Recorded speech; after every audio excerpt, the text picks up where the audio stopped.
रसना, रसना बताई गई है जीव, और जिसकी रसना में रसना है उसका दुनिया में क्या बसना है, उसे हमेशा चक्र में ही फंसना है। अगर तुम चाहो तो इस भाषा से सम्मान हो जाता है, और अगर तुम चाहो तो देर नहीं लगती है, अपमान हो जाता है। भाषा से, बोली से बहुत बड़ा अंतर आता है। एक कवि ये कहता है कि मैना जो मैना कहती है और पिंजरा में पाली जाती है।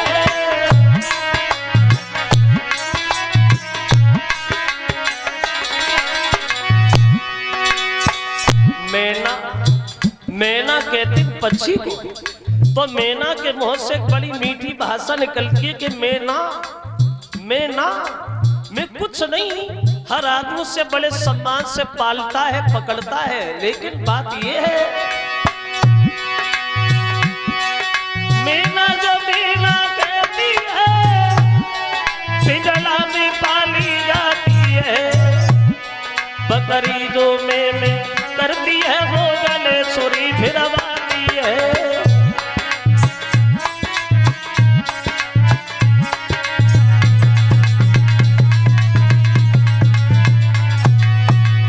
देखिए, मैना कहती कि मैना में कुछ नहीं, हर आदमी से बड़े सम्मान से पालता है, पकड़ता है। लेकिन बकरी के मुंह से एक बात निकलती है कि मैं तो मैं किसी की नहीं रही दुनिया। बकरी जो में करती है वो गले छुरी फिरवाती है।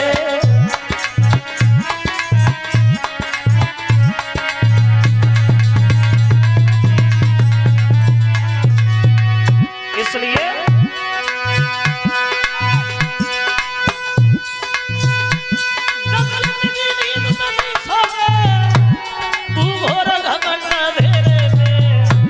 क्योंकि थोड़ी दिन तो रहना है चिड़िया रहने बसेरे में।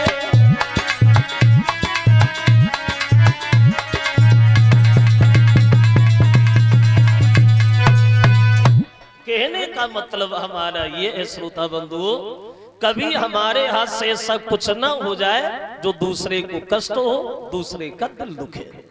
तो आप देखें थोड़ी देर प्रसंग जहां चल रहा था भगवान की पावन कथा का, युग द्वापर में, और द्वापर युग के अंतिम चरण में कुरुक्षेत्र के मैदान में 18 दिन में महाभारत के युद्ध में 18 छोड़ी सेना मारी गई।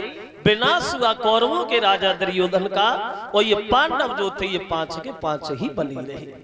और देखो, विनाश उन्हीं लोगों का होता है जो दूसरे का विनाश चाहते हैं। गड्ढा में पहले वो ही गिरते हैं जो दूसरे को हमेशा धकेलना चाहते हैं।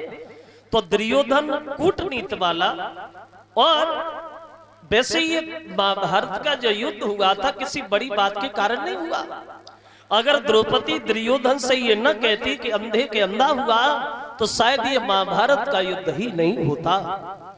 जब ये दुर्योधन गया था पांडवों से मिलने घर पे, तो विश्वकर्मा की ऐसी तासीर थी, जहां जल था वहां थल दिखाई देता था, और जहां थल था वहां जल दिखाई देता था। तो दुर्योधन जमीन समझ करके गड्ढा में गिर गया, तो द्रौपदी झरोकों से झांक रही है। जब दुर्योधन को पानी में देखा तो खूब ताली मार के हंसी, और एक घमंड भरी बात निकली गई कि अंधे के अंधा हुआ, क्योंकि दुर्योधन के पिता जो थे अंधे थे। जब उसने ये कहा कि अंधे के अंधा हुआ, तो ये बात उस दुर्योधन को बिल्कुल अच्छी नहीं लगी।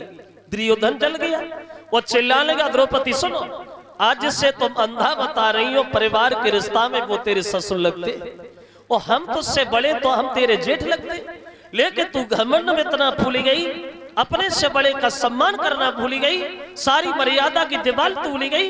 एक दिन वो होगा जब तू अंधों के फंदा में पड़ेगी, तब तुझे पता चलेगा कि अंधे के अंधा होते हैं, ये आंखों वाले होते हैं। ये छोटी सी बात जुआ खेला गया, मामा शकुनी की चाल रही, पांडव सब कुछ हार गए, द्रौपदी को दांव पे लगाया, लेकिन कन्हैया ने अपनी बहन की रक्षा की है।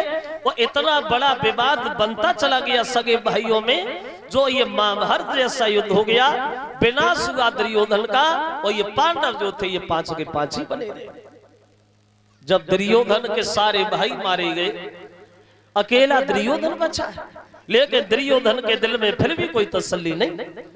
उसने अपने द्रोणी के पुत्र सुस्थामा को बुलाया और एक बात कही है, भैया आज सोते हुए पांडवों के सर काट के हमारे सामने ला तो हमें थोड़ी तसल्ली आई।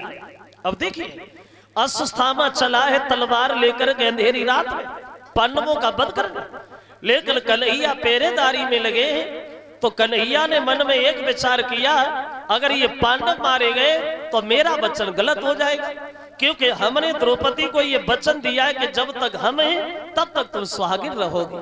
तो कन्हैया ने चाल चली, जब पांडव सो रहे तो पांडवों वाले डेरों पे पांडवों के बच्चों को लिटा दिया और बच्चों वाले डेरों पे पांडवों को लिटा दिया।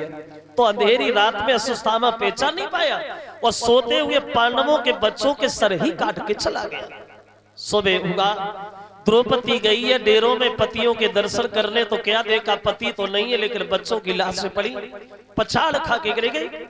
कन्हैया अर्जुन जब गए उस दृश्य को देखा तो अर्जुन से रुका नहीं गया और धनुष हाथ लिया, बोले द्रौपदी रो नहीं, अब रोने चिल्लाने से हम तुम्हारे बच्चे तो वापस नहीं कर पाएंगे, लेकिन एक बात जरूर कहेंगे, ये शाम तब वापस आएगी जब उस कमीन को तुम्हारे सामने खड़ा करेंगे जिसने हमारे बच्चों को मारा। अगर मैंने शाम तक ऐसा न किया तो आज के बाद ये धनुष बाण कभी नहीं उठाएंगे और जीवन में लौट करके तुम्हें अपना मुंह ही नहीं दिखाएंगे। जब ये कहा कि धनुष नहीं उठाएंगे, मुंह नहीं दिखाए, तो कन्हैया हंसने लगे, बोले क्यों अर्जुन भाई, प्रण तो बहुत जल्दी खींच लेते हो। तो अर्जुन बोले प्रभु हमारे पास क्या है, अरे हम सब तुम्हारे ऊपर तो बोल देते हैं। तो बोले अब ठीक है। तो कन्हैया की सहायता से अर्जुन ने अश्वत्थामा को पकड़ लिया और द्रौपदी के सामने जाके खड़ा कर दिया। तो एक बात कही, द्रौपदी सुनो, ये बहे कमीन है जिसने हमारे बच्चों को मारा, अब हमें ये बता इसे मार दिया जाए या छोड़ दिया जाए। अब बोले इसके साथ क्या किया जाए। जब ये कहा कि मार दिया जाए या छोड़ दिया जाए, बोलो क्या किया जाए। तो द्रौपदी दोनों हाथ जोड़ के बोली महाराज सुनो, अगर आप इसे मारते हो तो जितना दुख आज हमें है अपने बच्चों का, इससे ज्यादा दुख इसकी माँ को होगा, क्योंकि अपनी माँ का अकेला ही लड़का है और हमारे तो 5 थे। अगर आप इसे मार भी देते हो तो इसके मरने से और न मरने से हमारे बच्चे तो वापस नहीं होंगे, और मार रहे हो तो ये जात का ब्राह्मण है, ब्राह्मण हत्या लगेगा, इसलिए आप इसे मारो नहीं, जीवन दान दे करके छोड़ दो।